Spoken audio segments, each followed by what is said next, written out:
السلام عليكم ورحمة الله وبركاته.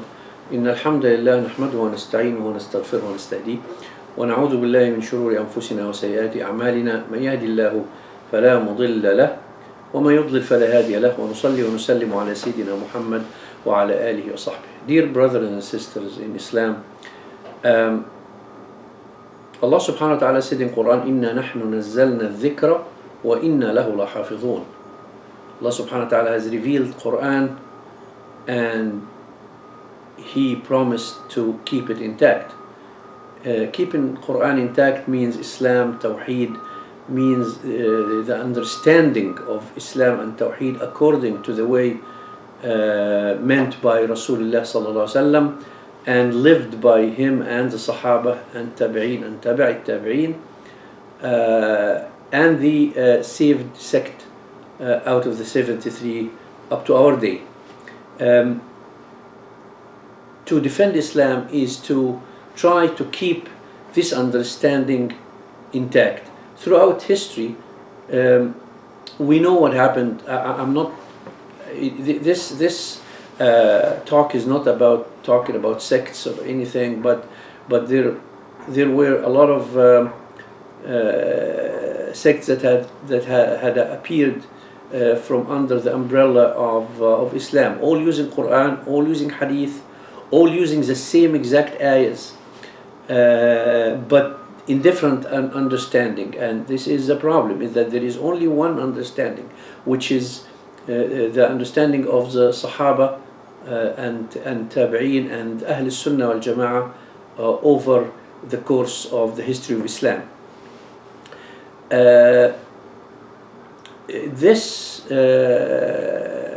video is about a specific matter that is regarding what is called now in the media as ISIS, as they call them, the Islamic State. It is actually redundant to speak over or even expose the enemy we all know. Islam has enemies, all kinds of enemies, kuffar and munafiqun and all types of enemies. The traditional enemy, we know the traditional enemy. We've been fighting the traditional enemy for centuries. We had few crusader campaigns came throughout history, and we know up till now the evil parties in the West are trying to, you know what they are trying to do to Islam and to our countries. And we don't consent to that, and we oppose that, and we write about it all the time. But the problem here is about the hidden enemy, the enemy we don't know, the enemy that the common people don't really see, the enemy that lays within, amongst us, between us. Rasulullah, the Prophet sallallahu alaihi wasallam, said in Hadith Sahih regarding the scholars is that that Allah subhanahu wa ta'ala doesn't take what means roughly means that Allah subhanahu wa ta'ala does not take knowledge just by grabbing it up from earth, but by getting the scholars to die, to go away somehow, dying, disappearing, dying. Maybe some of the understanding is jailed or something. They can't say the truth, the word, and spreading the word. So who takes over? Rasulullah said the ignorant speakers will rise and will talk without knowledge. So they go astray and actually lead people to be astray as well. Rasulullah ﷺ warned us against those who comes within, the enemy within, the people who are of our own skin and speak our own language. In the Sahih Hadith, this is the real danger. This is where the challenge sets. This is where we have to expose. There lies the tricks of shaitan, of those who are amongst us, talks our language, not only talk our language, they use our Quran, they use our Sunnah, and they come up with renovations. That's why Rasulullah ﷺ say, beware of innovations. إياكم ومحدثات الأمور. Because محدثات الأمور, the innovations, take place when the understanding is somehow deviated from the right path. So then innovation happens. It's all about the understanding of the same Quran and the same Sunnah. Actually, once a great American historian, I'm talking about Will Durant, in his very good book, The Story of Philosophy, he said a very nice, a very good quote here. I'm given. He said, a great civilization is not conquered from without until it has destroyed itself from within. So that is the point, is that we are facing the within, we are facing the enemy inside, we are facing the enemy that is contained within our ummah, talking same language, using same Quran and Sunnah. It is our duty to expose those people who dress the clothes of the sheep, and still they are themselves the wolves. They pretend they are not, but actually they are. I have put some tweets on Twitter and put it on, just paste it, and we have actually issued, me and Dr. Hani Sabai issued 2 statements, and they are being translated to English and to French as we speak, and they are going to be issued very soon. Also, I have issued in Arabic more than 73 articles and research papers about the ISIS being Khawarij. And Khawarij is the sect that are called Haroriyah or Haroriyah, and exposing their tricks and their way of thinking with a proof of Sharia. But I didn't do any before in English, and that's why now I'm actually trying to put forth here few points of how to deal with those Haroriyah, which I call Al-Awadiyah. Why I call them Awadiyah? Because they are following Ibrahim ibn Awad. So the sect has to be actually addressed by the one who invented it as an innovation of our days. So it is Awadiyah. So this is kind of the expressions I'm using: Khawarij or Haroriyah or Awadiyah. They are all the same. So I will introduce 5 or 6 matters or issues, and each one is short and to the point, and it addresses one of the subjects that I know that concerns you very much, and you want to know what to do with it and how to deal with it in terms of this sect. The first, it might take 2 or 3 videos, but I will try to make it easy and short. Each one is short, so I don't really bore you a lot. So the first issue is, what is the proof that the group of ISIS, the Awadiyah, being Haroriyah Khawarij? What is the Sharia proof? Now I have set a golden rule. This golden rule I'm going to read to you, and I have issued it before a few months ago. This rule is very simple to actually set a definition of Haroriyah. So here it goes. it says whenever Muslims fight other Muslims without making takfir of them, they are called aggressors. Whenever Muslims make takfir of other Muslims without fighting them, they are called fanatics. However, when Muslims make takfir of other Muslims and fight and kill them, then they are called Haroriyah. So the key here is these two things to happen together. They make takfir of Muslims that we know that they are originally Muslim, so they put forth a claim that no, they are not, they are murtadun and kuffar. And not only that, if they keep it at that level, they are then fanatics, ghula. But if they take it to the other level of fighting them and killing them and making istihlal of their blood, then they are the Haroriyah. It's very simple. Fight without takfir, you are baghi, you are aggressor. Takfir without fight, you are ghali, you are a fanatic. Takfir and then kill and fight, you are a Haruri.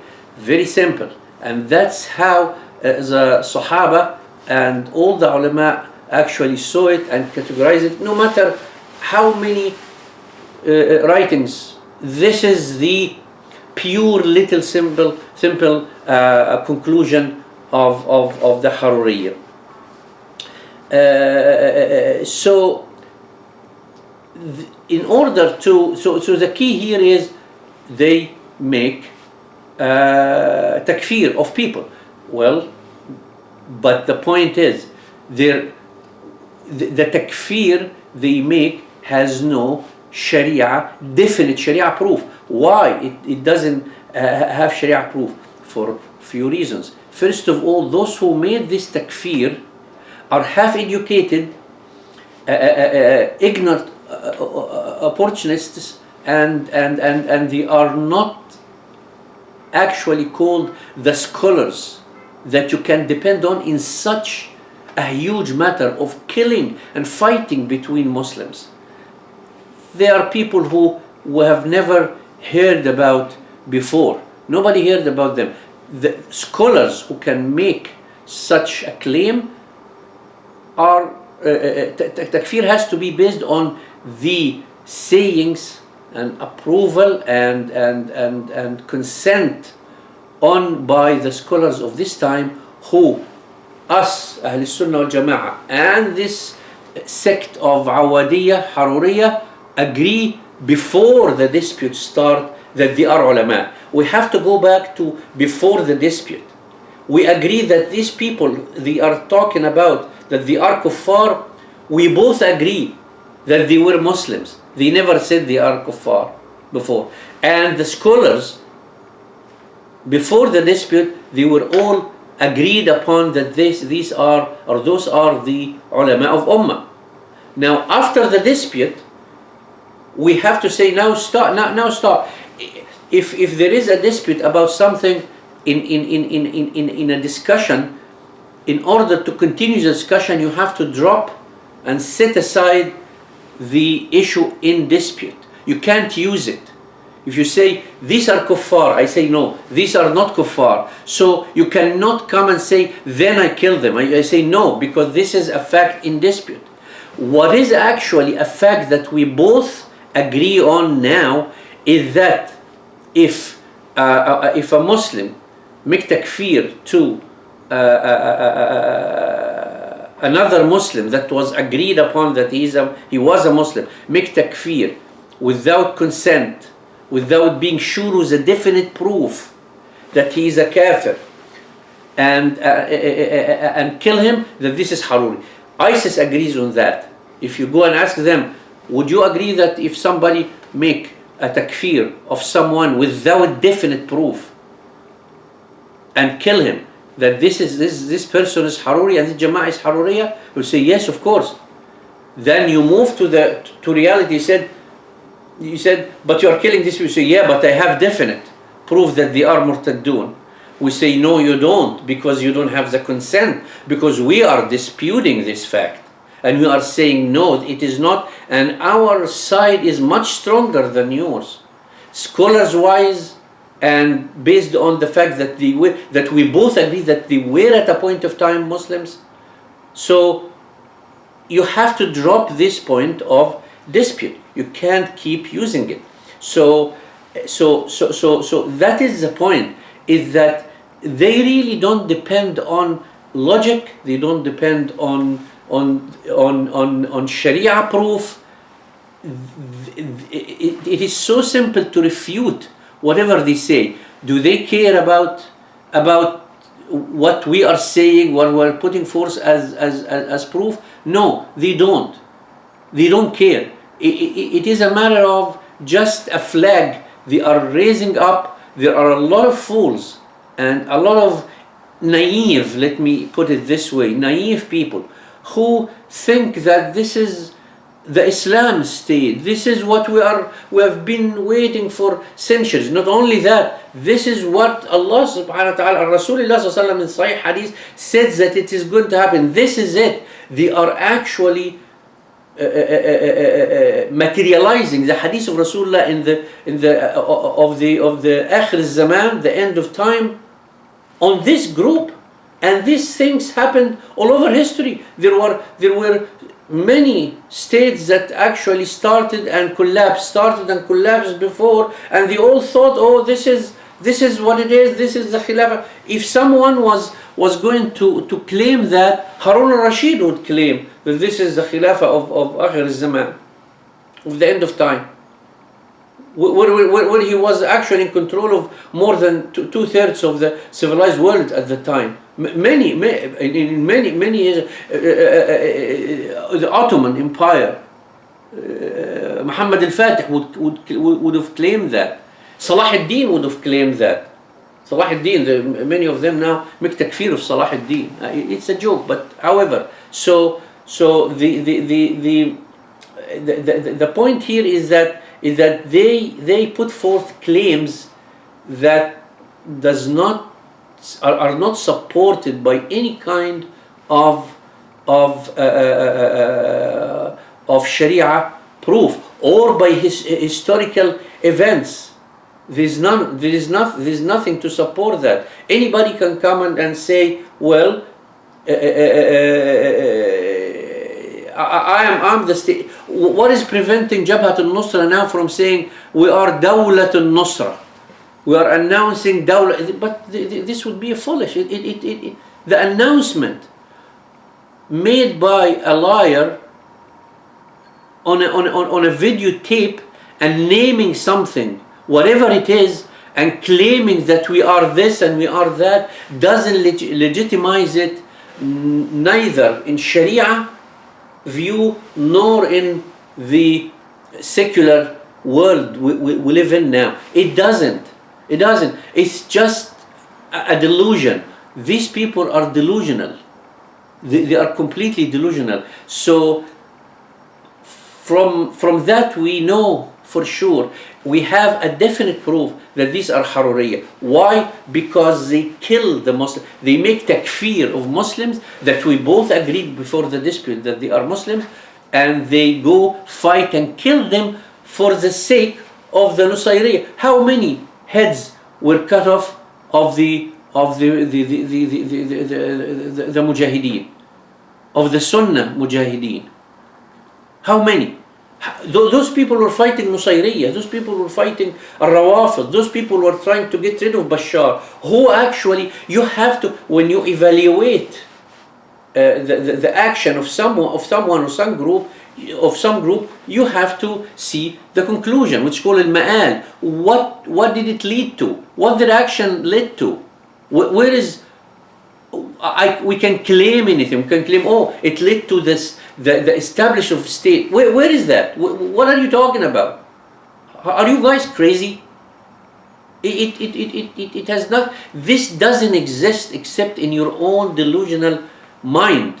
Those people who are the followers of these people, many of them are very naive. Many of them are very simple-minded. All of them have no knowledge whatsoever to the levels of zero. So in everything, and they don't have scholars inside. Abu Qatada, Al-Maqdisi, Al-Ilwan, I can name many, Al-Sibai, many names that are considered scholars in our time, and they all said about them what they said, about being khula, khawarij, haruriyah, kilab ahl al-nar, and they are actually, the description of Rasulullah is exactly what the description of Rasulullah is true, not only for this Awadiyah, these ISIS people. No, they have been before in the Khawarij states in the West, or in Morocco and Algeria, and this space in the west of the Arab world. It was actually before, in the 1st century and 2nd century. They are all Kilab Ahl al-Nar. They were actually in Egypt a few years ago. They were in Algeria. This description actually fit whoever carry this kind of attributes and do the actions that Rasulullah sallallahu alayhi wasallam described. Having said that, we have to be very careful about this group and about following this group. I am going to talk about in the next video. I'm going to discuss about the other point, is that is it legal, Sharia wise, is it legal to give bay'ah, the allegiance to those Awadiyah, to ISIS, to Haruriyah, or not? Now, we established that these are Haruriyah, these are Khawarij. Now, is it legal, Sharia wise, is it Shari to give them bay'ah, allegiance, or it's haram? We are going to talk about that and some other issues in the following videos, and till then, assalamu alaikum wa rahmatullahi wa barakatuh.